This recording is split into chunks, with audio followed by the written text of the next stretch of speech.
Welcome back to the Morning Blend. Well, every parent has been there when your child is acting out or upset. It's all too easy to yell back at them. But our next guest has a way to help calm the situation and teach your child a very important life skill too. Those moments are important. Courtney Clark is with the Behavioral Clinic at Penfield Children's Center. She's going to help create a calm down space for your child. I think this is something everybody's going to want to hear about. Good to see you.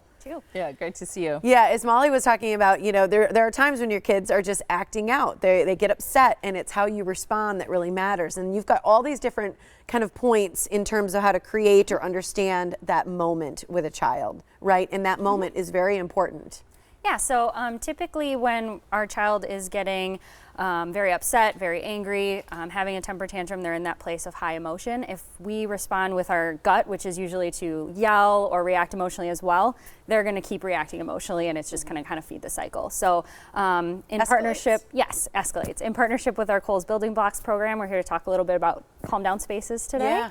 Yeah. So that's a strategy that we use to help kids calm down and re-regulate in the moment before dealing with the situation. I like that because it's hard to react calmly, and I think it's important to acknowledge that as parents we want to freak out sometimes, but also what we do and what we teach is a long-term skill for later in life too. Yes, so this is hopefully setting up a pattern in which the child will start to recognize when I'm getting overwhelmed, when I'm getting upset, when I'm very emotional, it's time to take a step back, re-regulate myself before I re-enter the situation. And that's not something kids do well on their own. And so parents and caregivers are kind of able to help them do that at this age for them.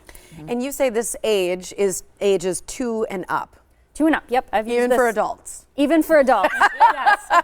It works with any age, but I have used it with kids as young as 2. It's just the younger the child, the more likely the adult may have to be more interactive with it, whereas maybe an older child, 6 or 7, could kind of go on their own. The younger kids maybe need a little bit more. Well, it's true too that the children sometimes need help from an adult in recognizing that it's time to take a step back. Yes, they often are not good at recognizing their own emotions, and so the adult may have to direct them to the calm down space and hopefully help them take that break that's needed. So you brought some things that could be in the calm down space, and I love this idea because these are all very tactile things to calm you down physically. Yes. So the goal is to kind of re-regulate, and there's different things that work for different children, but we try to have it be more hands-on or active things, less electronics. So no TV, no tablet, no phone, any of that stuff.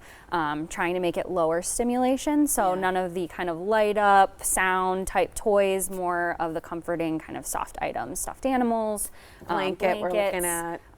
Some coloring, we have some stress balls, so helping getting that tension out, some squeezy toy type things in there, as well as different calm down or coping skills. So there's one that we have on there, I think, that I use often, that's a little visual cue for deep breaths. So we smell the flower, breathe in through our nose, and then we blow out the candle, breathe out through our mouth, and kind of doing that with kids to help them calm their body. How is it different than when my kids were growing up? We always talked about a timeout. You know, it might be a timeout chair, it might be timeout space, timeout place. How is this different? This is more about re-regulation. So a timeout is more of a punishment or discipline focused, where it's a consequence for an action.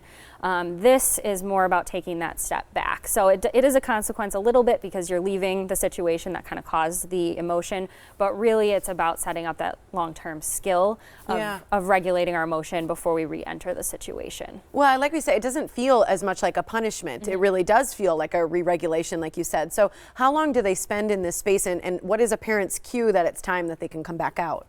A few minutes. It depends on the age. Shorter, couple of minutes. 2 or 3-year-olds, 2 or 3 minutes. We usually go minutes per age. And then for younger kids, kind of keeping an eye on the clock, or just when they're visibly calm again. Older kids are a little bit better at coming in and out kind of when they're ready or on their own. Is it important, do you think, to acknowledge, I know you're upset, or I can see why you're so sad, or this is obviously something that would make a lot of people angry, to sort of validate that emotion? So validating, letting them know I understand that you're upset. Why don't we take a break? And then we really encourage for caregivers and parents to minimize how much they're talking to the child while they're in the calm down space. Yeah. A lot of times we want them to learn a lesson, learn appropriate behavior or a different reaction.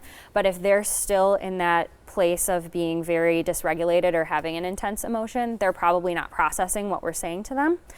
So we usually encourage, once the child's calm, then giving them what you want to see them do in the situation. So rather than just scolding them for what they did wrong, give them a new direction to move in, give them the expectation, and kind of keep it short and sweet.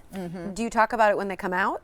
Yes. You do? So once they're done once they're calm, if you try to do it while they're in the space, they're probably just going to kind of stay with that feeling and that emotion and stay in that place. Well, I like that you say that, because you think about that when you're upset, you don't hear. You're not hearing, you're just feeling everything. Your emotions are so high and out of whack. And so that's a really, I think, great tip for parents, is not to talk about what they're doing wrong when they're in that state, and to really wait and breathe for a bit first. Yes. Yeah. Yeah, that's great information. That is great.